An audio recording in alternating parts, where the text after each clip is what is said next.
Eu atirei na cara do vampiro 2 vezes. Acho que isso me torna um caçador de monstros? Eu sou, por todos os meios, um simples caipira do sertão. Eu crio gado para vender, às vezes.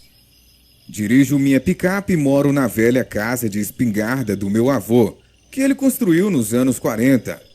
Ele esculpiu uma fazenda considerável na floresta que usou quase toda a madeira que cortou para fazer a casa, o celeiro, os galpões, os postes para o pasto e assim por diante. Ele morreu há cerca de 4 anos atrás. Desde então, administro a terra. Meu pai estava totalmente ausente da foto. Então eu só herdei a fazenda, mas toda a personalidade e rotinas do meu avô também. Isso significa que eu me levanto um pouco antes do nascer do sol e faço uma xícara de café preto, com uma colher ou 2 de açúcar mascavo, porque é bom. E assisto o equivalente ao noticiário de manhã, enquanto preparo um pouco de bacon e ovos, o que para mim, como um indivíduo mais moderno dentro da minha família distante, é o YouTube e um toque de Facebook. Depois eu saio, alimento e cuido das vacas. Então me coloco em qualquer meio de trabalho que eu tenha para o mês. Eu sou um homem McClunney, Jake McClunney. Neste conselho, esse nome tem um peso. O pessoal de McClunney é conhecido por simplesmente saber das coisas. Meu avô sabia o que virar, tirar, apertar, substituir, mover, ajustar ou cortar qualquer coisa que estivesse fazendo. Era uma vez um homem que não conseguia descobrir porque seu motor estava batendo, o que é um problema comum em caminhões mais antigos usados na agricultura. Meu avô sai, passa meio dia mexendo embaixo do capô e a caminhonete pode ser muito bem nova do jeito que correu atrás. A batida do motor sumiu, o ar-condicionado ficou mais frio, melhorou o consumo de combustível. Não disse o que fez, apenas pegou o maço de dinheiro que o homem lhe ofereceu e desejou-lhe boa sorte. Ele simplesmente sabia das coisas. Eu tenho o mesmo dom, e tem sido assim que mantenho a mim e esta fazenda. Vivo um pouco, vida de poucas lutas. Isso. E também alugo meus equipamentos agrícolas para os outros por aqui. Ainda não tenho vacas boas para vender. 2 de 3 novilhas tiveram bezerros. A outra, temo, pode ser infértil. E o touro pode ser muito bem da família neste momento. Recentemente, meus empreendimentos comerciais me apresentaram ao mundo das antiguidades e da arqueologia amadora. Sei que tudo isso é uma informação que não explica o título, mas tenha paciência comigo. O mês de outubro tinha sido marcado com noites mais frias do que o comum. Muita gente não estava pronta e as seções esgotadas de jaquetas e aquecedores de mão no Walmart diziam o suficiente. O relógio de neve no noticiário desperdiçou as sessões de pão e leite, mesmo que tudo o que fez foi cair uma chuva fria. Havia uma sensação desconfortável em torno da fazenda, mais tarde nas noites em que eu ficava acordado. Eu me sentia mais como uma criança assustada e paranoica depois de um filme de terror. Olhar para os campos escuros e os altos carvalhos à noite me inquietou por algum motivo. O que quer que eu estivesse procurando estava sempre se movendo em um piscar de olhos. Correndo para os pontos periféricos e cegos, quando os meus olhos pareciam formar uma forma.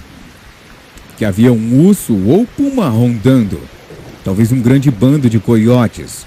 Mas caramba, se eles não se movessem de forma estranha.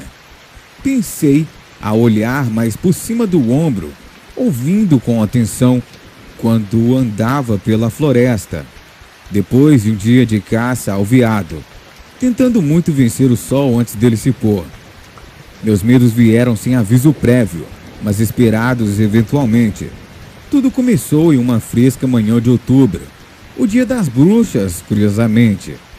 Minha máquina de café quebrou e eu tentei ferver uma xícara de Folgers, que tinha um gosto horrível. Depois meu cigarro apagou porque eu o queimei muito forte enquanto caminhava para a máquina de enfardedeira de feno que eu havia concordado em olhar. e o primeiro ao girar de uma chave. Minha mão escorregou e eu coloquei 4 dedos na estrutura de enfardadeira. Agora, normalmente, você vê um arado ou espelhador antes de fazer uma enfardadeira de feno, já que esta é a época de plantio de feno. Mas esse homem tinha dinheiro e tinha sua ideia na cabeça. Então eu me calei e aceitei o trabalho. Ele não me explicou o que estava errado, mas explicou os ruídos que fazia quando funcionava e parecia agir quando usava. Ao ouvi-lo, minha mente começou a trabalhar. Linhas hidráulicas, rolamentos de rolos, ambas as molas de tensão. Coloquei-me na enfardadeira como o velho cronômetro fez, lento mas deliberado. Trabalhei na luz pálida da manhã e no sol da tarde. Tirei 1 hora para almoçar. Voltei e trabalhei até o sol da tarde pintar o céu em tons de laranja e rosa. Tirei as linhas e comecei as molas de tensão, com a intenção de lidar com os rolamentos amanhã de manhã. Mas o sol me venceu. Sem mencionar o quão tedioso despertar e substituir as linhas hidráulicas foi sem uma boa razão. Saindo cansado do meu local de trabalho, dentro da estrutura aberta da enfardadeira, comecei a limpar e guardar as minhas ferramentas quando escureceu. Normalmente eu volto para dentro de casa, limpo tudo para o jantar e chamo até mesmo para a noite. Mas o rugido repentino e os estalos de vigias estilhaçadas mudaram tão rapidamente. Na minha cabeça parecia que Charlie, meu touro, estava brigando com uma vaca.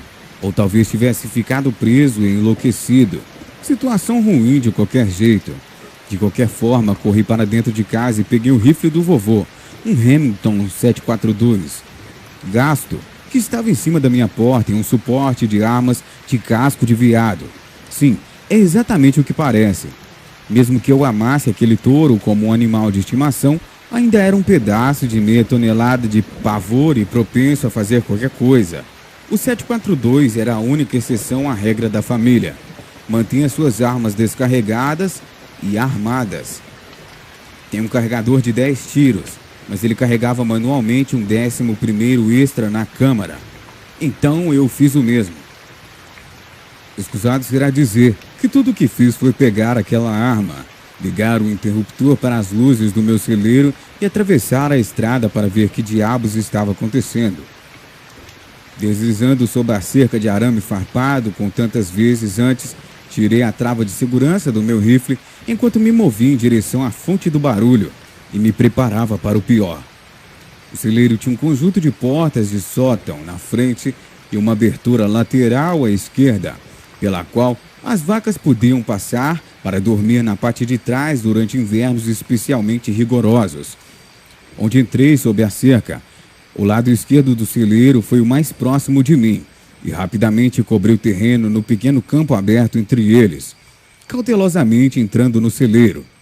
Olhei para trás, onde as vacas estavam com os olhos arregalados e agitadas, protegendo os bezerros que andavam atrás delas e soltando guinchos assustados. Sangue, pele e vigas de madeira de cedro quebradas me deixaram saber que o que fez o touro enlouquecer tinha feito isso lá dentro. Como era evidente, Charlie, os 2 gigantes com chifres, tinha mostrado que quer que tivesse tentado se rambanho com ele, não iria cair sem lutar. O lodo preto substituiu cada vez mais o sangue vermelho em direção ao que antes eram portas de estanho, que agora estavam abertas como tampas de lata de atum. E do lado de fora encontrei Charles apenas um pouco longe do celeiro. O touro se levantou e deu uma patada no chão embaixo dele, virando algo grande que batia com um barulho que o farfalhar de lona faz. Levantei minha arma e dei um passo para trás, chegando um pouco mais perto do celeiro, no caso de precisar correr para me proteger. Limpei a garganta e assobiei. Charlie virou sua cabeça enorme, sangue pingando do seu focinho, gosma preta cobrindo seu chifre direito e cascos dianteiros. E eu pude ver então algo tinha cortado o meio de seu rosto. 3 cortes longos do crânio até o nariz, abrindo a carne. Eu nunca vi um animal parecer tão medroso quando eu fiz este touro. Como você pode ler em seus grandes olhos castanhos que ele estava mortificado. Com um grande gemido baixo, Charlie trotou em minha direção com a cabeça segura pelos pés, como um cachorro castigado faz quando você grita com ele por roubar comida. Quanto mais se aproximava, mais e mais eu podia ver cortes e cortes em seu corpo. Era como se uma máquina de garras gigante tivesse tentado pegá-lo com lâminas de barbear, cada vez deixando feridas longas e finas em suas costas e pescoço. Charlie parecia miserável, mas nada do que ele havia tomado seria letal para ele. Em situações como esta, em que a voz interior ou o instinto lhe diz para fazer algo, 9 em cada 10 vezes você precisa ouvir com atenção e pular. Então eu fiz. Charlie tomou um lugar na frente das vacas e deitou-se exausto, o vapor saindo de suas feridas, sugando e soprando profundamente o ar. Passei por eles e fechei a porta à esquerda, antes de tomar um lugar e alguns metros à frente. As vacas não iriam passar por mim. Charlie não estava com vontade de me apressar. Então, o que quer que acontecesse, viria a mim primeiro. Aponte um pouco mais alto do que você faria para um homem. Eu ajustei na minha mira em um pé, sem saber o que iria atirar de tão alto. Recebi minha resposta logo depois. Uma série de vigas de madeira rangendo e arranhões de garras contra o telhado de folha de zinco. Me deixou sem saber que estava se movendo ao longo do pico do celeiro. De repente um baque alto bateu contra o chão fora de vista e para o lado. Gritos de dor e aborrecimento a seguir. Ele estava no telhado acima de mim e Charlie o tempo todo nos observando. É por isso que ele entrou tão assustado. Eu podia ouvir chiados e passos que soavam mal colocados e desordenados. Algo grande e ferido estava mancando em nossa direção. Meu coração começou a disparar, os cabelos da minha nuca se arrepiaram, e eu sabia que o que quer que estivesse lá fora não era natural para este mundo. Quando virou a esquina para as luzes do celeiro, eu quase me mijei. Ele estava a quase meio metro acima de mim. Se não fosse pelo estômago encolhido e pelas costelas visíveis sob a pele bem esticada, eu teria calculado que pesava mais do que eu em algum momento também. 2 esferas vermelhas escaldantes espiaram seu rumo. Lábios machucados de preto puxados para trás para expor dentes parecidos com agulhas. E uma bagunça quebrada de um nariz chato se abriu para cheirar coágulos de sujeiras escuras aos meus pés. O que estava na porta era, por todas as definições, um morcego gigante. Um morcego bípede alto, maltratado e raivoso. Pareceu focar um pouco mais atentamente depois que limpou o nariz, sentiu o cheiro das vacas e de mim, deu um passo singular e laborioso em nossa direção antes de soltar uma série de cliques. Dessa vez ele virou a cabeça diretamente para mim. Uma sensação doentia de pavor bateu em meu estômago. Eu não preciso de uma explicação. Por que de repente abriu seus braços finos e abriu longas garras semelhantes a adagas? Nem porque deu outro passo irregular. Havia uns bons 3 metros entre mim e esse monstro. Se ele me apressasse agora, estaria em mim em um instante. E tudo sobre essa coisa gritava morte. A intuição voltou aos meus pensamentos, tirando-me de uma mistura de terror e admiração. Coloque sua mira de ferro logo abaixo do olho esquerdo. Não estava se movendo rápido, então aliar o tiro foi fácil. Foi a adrenalina e o medo que tornou difícil não tremer, e não a intuição. Você vai ficar muito animado quando ver seu primeiro dinheirinho. Mal se foi. Lembre-se de respirar e mirar direito, mas tome um segundo para se acalmar antes de apertar o gatilho. Não há desculpa para ferir um animal, porque seus nervos estão dispersos. Faça certo. Na primeira vez, não terá que corrigi-lo depois. Uma respiração profunda, um pequeno alargamento do posicionamento do meu pé, um pouco mais de inclinação para aquele rifle. Ele deu outro passo e recuou a mão direita ao meu alcance. Parou e inclinou a cabeça. Quando eu exalei, como se estivesse curioso para saber que a coisa antes não estava tentando correr. Isso era tudo que eu precisava. O primeiro tiro foi exatamente onde eu queria, perfeitamente sob o olho esquerdo. Um clamor ensurdecedor sacudiu as paredes e sacudiu o ar frio. Atrás da criatura, a parede foi subitamente pintada com sangue preto. Fragmentos de matéria branca e cinzenta salpicando as tábuas de madeira de cedro com nós. O olho acima do buraco da bala começou a ter espasmos. A órbita desmoronou e escorreu um fluido alaranjado ou avermelhado doentio. De perto, ou a queima-roupa, como aqui, age como um tijolo carregado, em muitos grãos variados. Por alguma razão, meu avô gostava dele, o que para a maioria dos jogos aqui é um exagero. Neste caso, foi o suficiente para perfurar um buraco. O rosto dessa coisa, grande o suficiente para ver a luz do outro lado. Charlie quebrou o nariz, tiriu completamente. Eu segui o exemplo, a parede recebeu um segundo revestimento. Seu rosto pareceu ceder dessa vez, caindo para a esquerda no primeiro ferimento de bala, e depois para a frente. Um gorgolejo doentio saiu. Uma poça de lodo preto saiu da sua boca e derramou pelo queixo e peito, e no chão ao redor de seus pés em córregos grossos. Pode te apressar agora, por desespero. Coloque um no quadril. Baixei a arma e atirei de novo. Ele fez uma tentativa de levantar os braços à sua frente, como se estivesse tentando se proteger da bala. O que ele conseguiu com esse esforço foram mãos evisceradas. A bala ainda atravessou e o estalo alto que seguiu ao meu tiro me disse que havia acertado onde precisava. Acho que os militares chamam isso de exercício de falha em parar.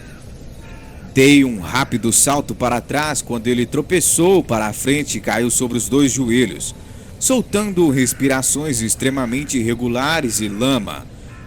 Quando aterrissou, vi o que antes era provavelmente uma asa, agora dobrada em uma forma quebrada e marcada por cascos, um toco sangrento que dizia onde a outra asa costumava ficar.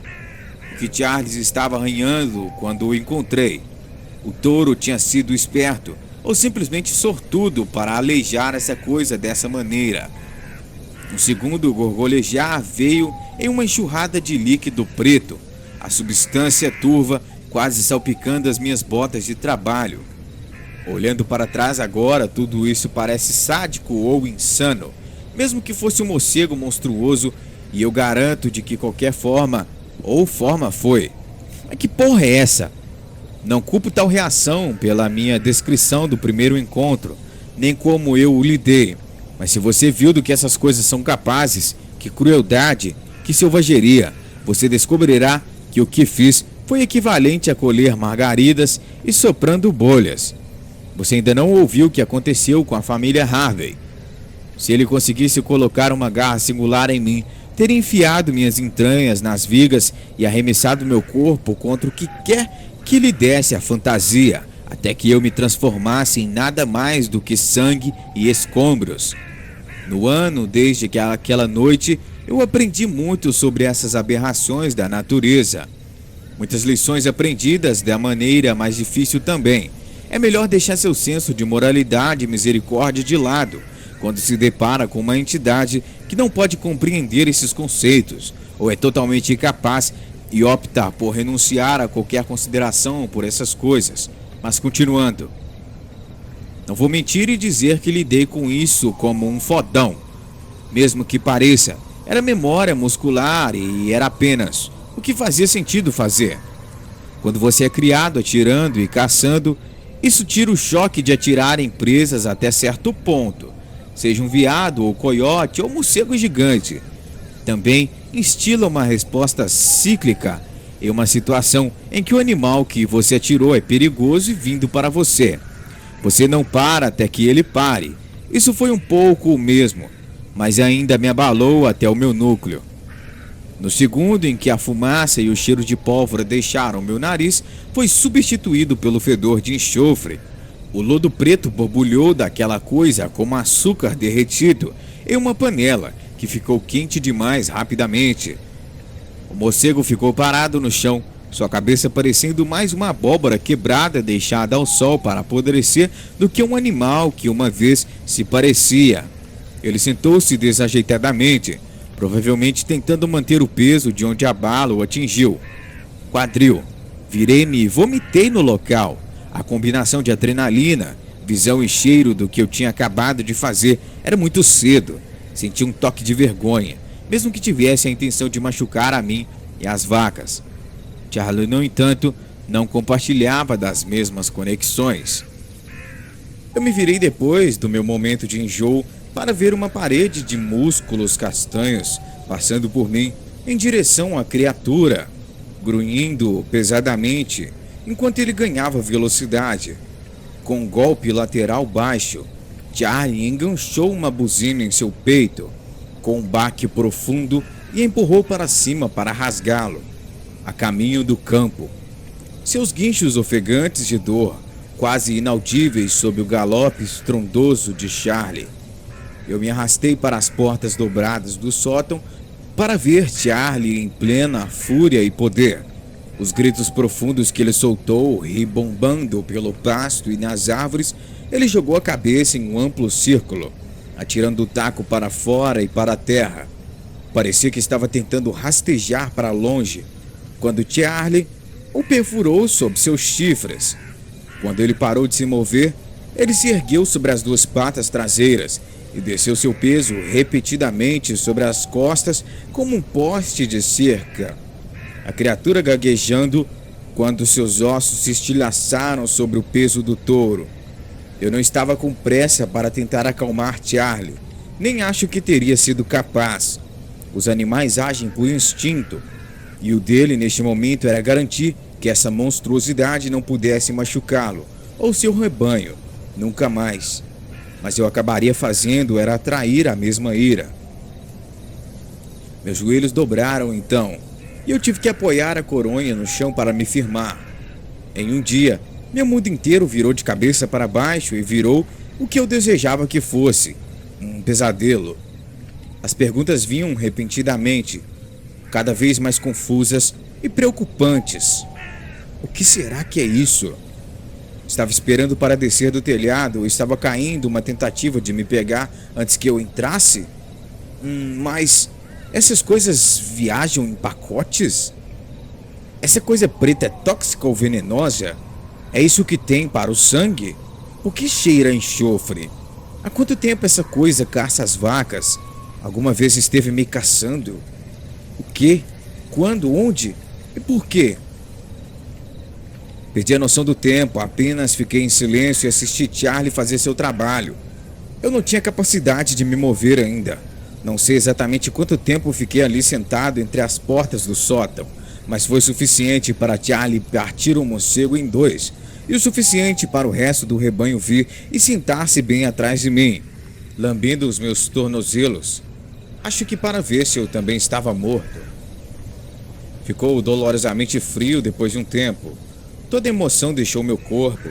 Charlie veio e se sentou na minha frente, cuidando de seus ferimentos e adormecendo. Estava satisfeito com seu progresso. Me surpreendeu como ele passou dessa montanha de raiva para contente em paz. Acho que ele sabia que tinha matado, com certeza. Eventualmente o sol nasceu. Os primeiros raios solares vieram sobre a linha das árvores e atingiram a frente do celeiro. O calor suave me trazendo de volta a coerência. Eu tinha conseguido algum tipo de sono, mas o frio se instalou em meus ossos. E eu doía, e doía, enquanto lutava para ficar em pé sobre as pernas gelatinosas. Atravessei o campo para onde os pedaços maiores daquele monstro estavam, na sombra temporária. Nada parecia mais do que uma massa de carne e óleo de motor queimado. Mas Deus, aquele fedor de enxofre permanecia ao redor dele. Eu estava quase pronto para tentar pegar um pedaço do que pensei ser uma orelha, quando o sol brilhou nos restos. chamas quentes e intensas. Em um flash, caí de dor. Meus olhos estavam quentes e abafados. Me imaginei cego. Eu podia sentir o fogo através das solas das minhas botas. Queimava como a madeira de cedro quando está cheia de seiva, selvagem e gananciosa. Eu ainda via flashes enquanto olhava ao redor, mas podia distinguir o suficiente para saber que cada pedaço do morcego que o sol tocava estava aceso e se espalhando como cinzas. Eu vi Charlie afundando a cabeça na terra, uma nuvem de fumaça saindo de seus chifres, pernas e pescoços. Ele teve sorte ou simplesmente foi esperto. Uma segunda vez e o cobriu antes que o sol o atingisse. Fiquei preocupado por um momento que o celeiro logo seguiria o exemplo. Então me levantei e decolei, correndo para dentro, pronto para combater um incêndio. Encontrei todo o sangue do morcego ainda lá e então podrido. O cheiro pegou em meus pulmões e doeu, quando me fazendo vomitar novamente. Meus ouvidos se animaram com um som engraçado. Guiei um olhar mais focado, a bagunça preta estava chiando silenciosamente, o vapor rolando em ondas preguiçosas. Foi lá que aprendi que, independentemente da quantidade de luz solar, o morcego e seu sangue se tornariam voláteis, o que significa que, a menos que estivesse escuro, seja lá o que fosse, essa coisa não poderia tolerar nenhum nível de luz solar. Fiquei ali olhando para os respingos que manchavam as paredes do meu celeiro. Olhei para as vigias de suporte quebradas, as portas rasgadas do sótão, sangue vermelho e preto jogado em lugares impossíveis, os últimos pedaços de morcego em chamas e a poça de fluidos onde o morcego caiu de joelhos. Charlie na porta, todo cortado e sujo, apenas ficou de pé e observou tudo em silêncio involuntário. Você entende o que quero dizer? Às vezes você não pode fazer muito mais do que olhar. Você ainda não consegue entender a sua situação. Seu cérebro está esgotado e tudo é uma sobrecarga sensorial. Você morde o lábio inferior e escaneia tudo, tentando registrar algo, mas no final das contas simplesmente não consegue. Charlie soltou um gemido baixo, um mugido tão suave quanto um touro daquele tamanho poderia fazer. Era o mesmo que ele fez quando sabe que está na hora de comer. E em resposta, as outras vacas mugiram e foram em direção aos comedouros atrás do celeiro. Acho que você deveria alimentar as vacas. Procurei o barril que guardava a ração do gado. Encontrei o virado onde suponho que Charlie jogou o taco na área em que estava. Felizmente a tampa era uma daquelas seladas. Lutei por um momento, minhas pernas ainda trêmulas, mas finalmente consegui colocá-la na posição vertical. Peguei um balde de 5 galões e peguei uma boa porção. O balde parecia mais pesado dessa vez, como quando eu era criança e tentava carregá-lo sozinho. Isso me acalmou apesar da luta. Era uma rotina simples, uma restauração da paz para o meu dia e provavelmente uma restauração da paz da vaca também. Eu sentei na minha poltrona olhando para a TV que eu nem tinha ligado, perdido em minhas memórias que passavam de ontem à noite em um looping. De repente me senti exausto, totalmente drenado de qualquer aparência de energia e fiquei frio em meros segundos. Acordei horas depois com o som de batidas na minha porta. Era Kate, a veterinária da cidade. Andar para cumprimentá-la era estranho e rígido. Uma leve dor de cabeça batia no meu crânio a cada passo, tentando fazer uma cara normal. Abri a porta e imediatamente percebi que estava muito pior do que pensava, pelos olhos arregalados dela. Mas o que é isso, Jake? Você está bem? Procurando um cigarro no bolso da jaqueta, gaguejei muito para começar uma frase. Tentei olhar ao redor para encontrar algo que pudesse fazer o parafuso girar. As crianças. Charlie e eu tivemos uma noite muito difícil, e ele precisa dar uma olhada em Kate. Se importa de ir comigo ao celeiro? Ela inclinou a cabeça ligeiramente em confusão. Seus olhos azuis olharam sobre mim e através de mim. Uma rajada de vento gelado soprou suas mechas loiras em seu rosto, mas fez pouco para esconder o olhar preocupado.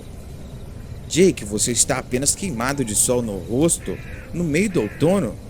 Você está gaguejando como um disco quebrado e há sangue em cima de você. Isso é de Charlie?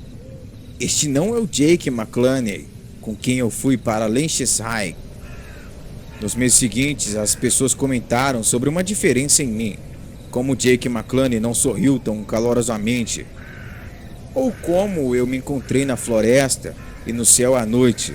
É claro que eu não tinha uma maneira muito boa de explicar isso para as pessoas que moravam no condado de Pritchard, mas espero que aqui consiga alguma simpatia, ou talvez alguma ajuda.